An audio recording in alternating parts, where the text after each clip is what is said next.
অসম আন্দোলনৰ শ্বহীদসকলক সুঁৱৰি ডক্টৰ ভূপেন হাজৰিকা ডাঙৰীয়াই শ্বহীদ প্ৰণামো তোমাক এক অমৰ গীতৰ সৃষ্টি কৰিছিল। 10 ডিচেম্বৰত আমি গুৱাহাটীত যিটো সুবিশাল অসম আন্দোলনৰ শ্বহীদ স্মাৰক নিৰ্মাণ কৰিছোঁ, 10 ডিচেম্বৰত আমি তাৰ শুভ উদ্বোধন কৰিম।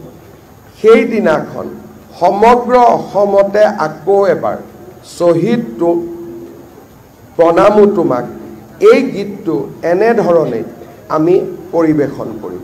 অসম আন্দোলনৰ শ্বহীদসকলক সুঁৱৰি ডক্টৰ ভূপেন হাজৰিকা ডাঙৰীয়াই শ্বহীদ প্ৰণামো তোমাক এক অমৰ গীতৰ সৃষ্টি কৰিছিল।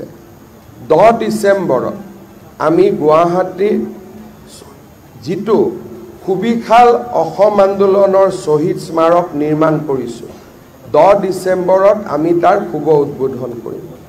সেই দিনাখন সমগ্ৰ অসমতে আকৌ এবাৰ শ্বহীদ প্ৰণামো তোমাক এই গীতটো এনেধৰণে আমি পৰিৱেশন কৰিম।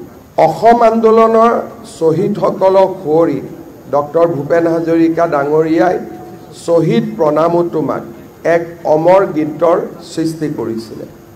10 ডিচেম্বৰত আমি গুৱাহাটীত যিটো সুবিশাল অসম আন্দোলনৰ শ্বহীদ স্মাৰক নিৰ্মাণ কৰিছোঁ, 10 ডিচেম্বৰত আমি তাৰ শুভ উদ্বোধন কৰিম। সেই দিনাখন সমগ্ৰ অসমতে আকৌ এবাৰ শ্বহীদ প্ৰণামো তোমাক এই গীতটো এনেধৰণে আমি পৰিৱেশন কৰিম। অসম আন্দোলনৰ শ্বহীদসকলক সুঁৱৰি ডক্টৰ ভূপেন হাজৰিকা ডাঙৰীয়াই শ্বহীদ প্ৰণামো তোমাক এক অমৰ গীতৰ সৃষ্টি কৰিছিল। 10 ডিচেম্বৰত আমি গুৱাহাটীত যিটো সুবিশাল অসম আন্দোলনৰ শ্বহীদ স্মাৰক নিৰ্মাণ কৰিছোঁ, 10 ডিচেম্বৰত আমি তাৰ শুভ উদ্বোধন কৰিম।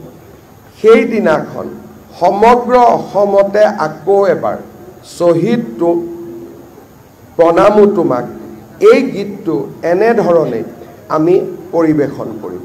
অসম আন্দোলনৰ শ্বহীদসকলক সুঁৱৰি ডক্টৰ ভূপেন হাজৰিকা ডাঙৰীয়াই শ্বহীদ প্ৰণামো তোমাক এক অমৰ গীতৰ সৃষ্টি কৰিছিল।